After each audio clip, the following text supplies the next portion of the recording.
A lot of people have resisted restrictions that various governors have put in place with regard to COVID-19, stay-at-home orders, etc., but very few have actually risen to a level of challenge in court, but one has out on the West Coast.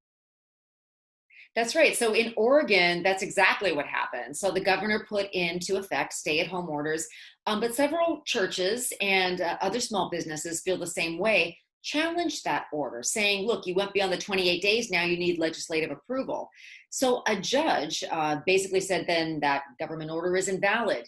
A stay was sought to the Supreme Court, and the Supreme Court of Oregon now looked at that and is now allowing briefing from both sides, because this is an issue that is in conflict. There's a tug of war like this going on, not just in Oregon, but in other states also, where governors are saying, look, we want to keep certain kinds of businesses closed.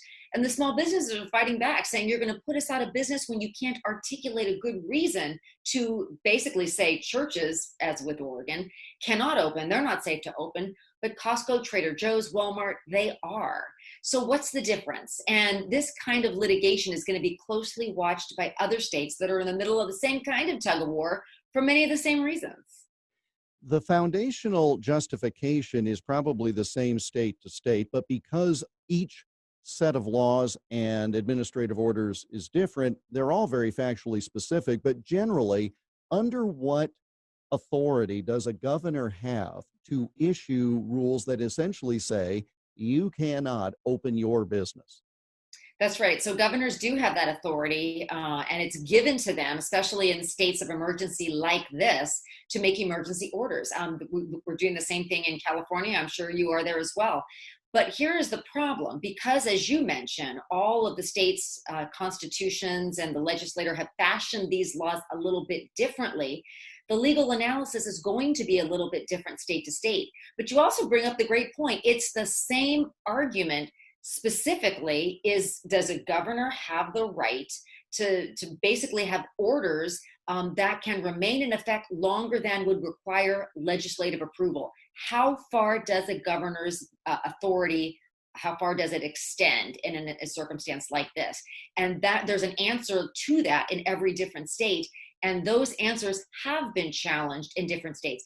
And some governors, I don't want to say they're backing down. Let's just say they've been changing their mind, given some of the public pressure and the very good arguments. For example, well, if churches take the same kind of precautions, health and safety wise, what are you going to say the difference is as to why they can't open and Costco can? Now, you could argue you spend more time in church, you sing in church, you can pass around an offering basket, but let's wade through those arguments and see how we can't then make churches more like these places where you spend less time to be able to be open as well.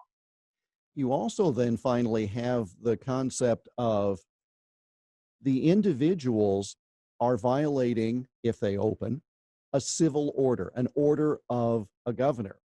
Where are the sanctions? Where are the punishments? There's no real precedent. And beyond that, if I'm a small business owner, to your point, I'm already living on the edge from a profit standpoint.